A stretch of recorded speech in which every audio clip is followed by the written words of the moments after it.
Jason Miller, conselheiro de Donald Trump, fez uma publicação nas redes sociais criticando o presidente Lula. Ele fez referência à fala do petista, criticando a intervenção dos Estados Unidos na Venezuela. Abro aspas, ele disse: Lula, agora todos nós sabemos qual é a sua posição, disse Miller no X, ao compartilhar uma matéria sobre a fala do presidente brasileiro. Lula afirmou no sábado que a operação americana na Venezuela, que resultou na captura de Nicolás Maduro, ultrapassou a linha inaceitável e abre precedente extremamente perigoso. Bernardo Kister, quero te ouvir a respeito do que disse Jason Miller, conselheiro de Donald Trump, criticando essa fala de Luiz Inácio Lula da Silva, feita no último sábado, poucas horas depois da captura de Nicolás Maduro.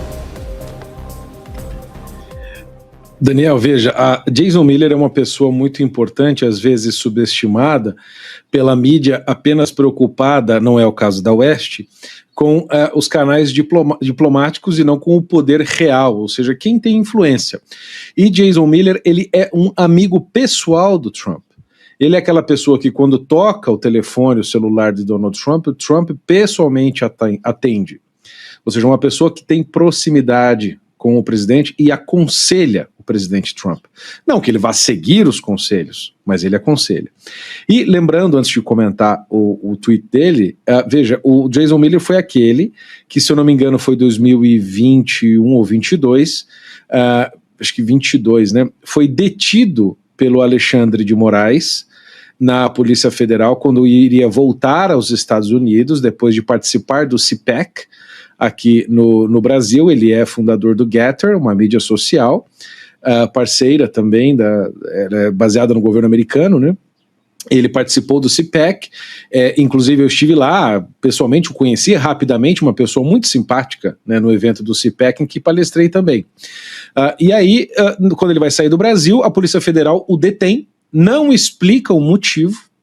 Por quê? A Polícia Federal não tinha ninguém no aeroporto de Guarulhos que sabia falar inglês. Olha, este é o nível. E tiveram que chamar um maleteiro do aeroporto para traduzir o que a Polícia Federal queria perguntar a ele.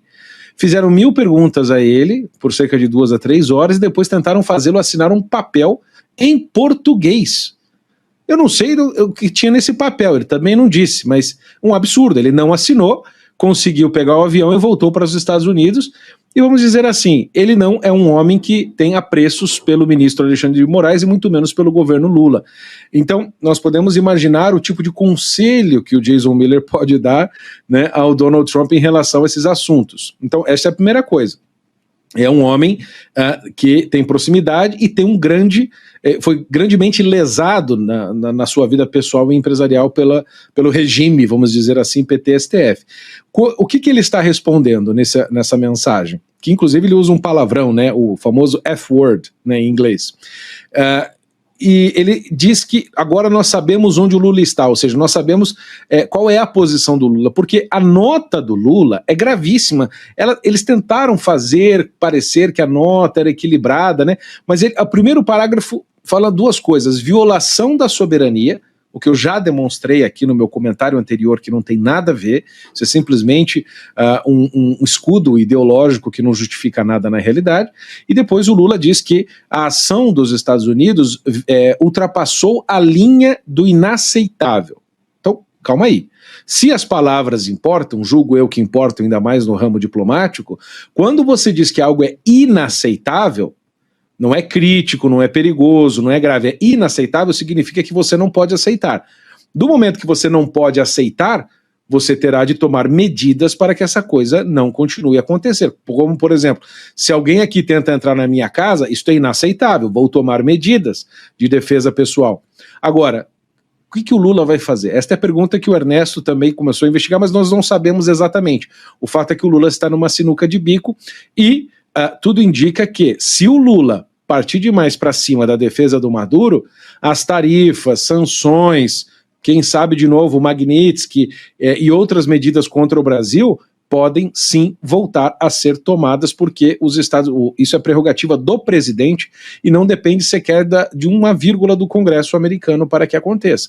Claro que ele não pode fazer isso sem pensar nas implicações políticas, mas isto não está fora do campo de possibilidades e ações, mesmo porque o Marco Rubio, nós sabemos, foi um dos que foi contra a retirada da Magnitsky, a do ministro Alexandre, da sua esposa e do instituto deles. Então, o que o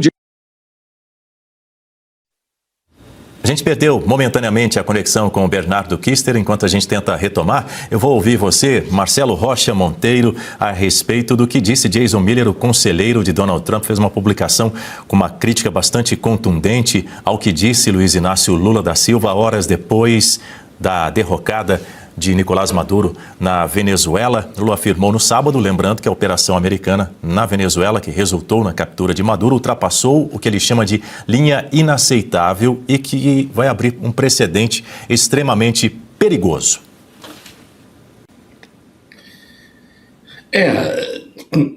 Naturalmente todos nós já esperávamos esse tipo de manifestação do governo brasileiro, porque o governo Lula, como de resto todo o PT e seus apoiadores, sempre colaboraram, sempre defenderam, sempre foram muito próximos, né, da ditadura chavista, da ditadura venezuelana, desde antes do Nicolás Maduro chegar ao poder, desde os tempos do Hugo Chávez, né?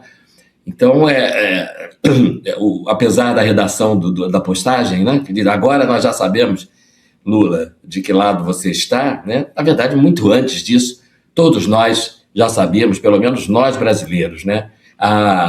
Nós temos uma refinaria em Pernambuco, que é a Abreu e Lima, cuja solenidade de lançamento da pedra fundamental de início das obras, ainda em 2007, se não me falha a memória, já contou com a presença do Hugo Chávez. O Lula fez questão, tem fotos, tem esse registro na imprensa, de ser fotografado ao lado do ditador venezuelano no lançamento dessa obra, que até hoje não está pronta, diga-se de passagem, que tinha um orçamento aproximado de 7 bilhões de reais, está chegando perto dos 60 bilhões de reais.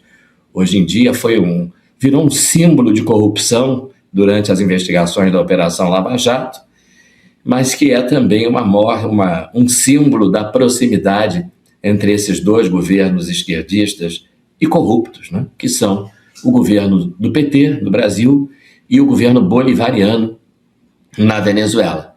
Então, na verdade, nós já sabíamos e não estamos surpresos.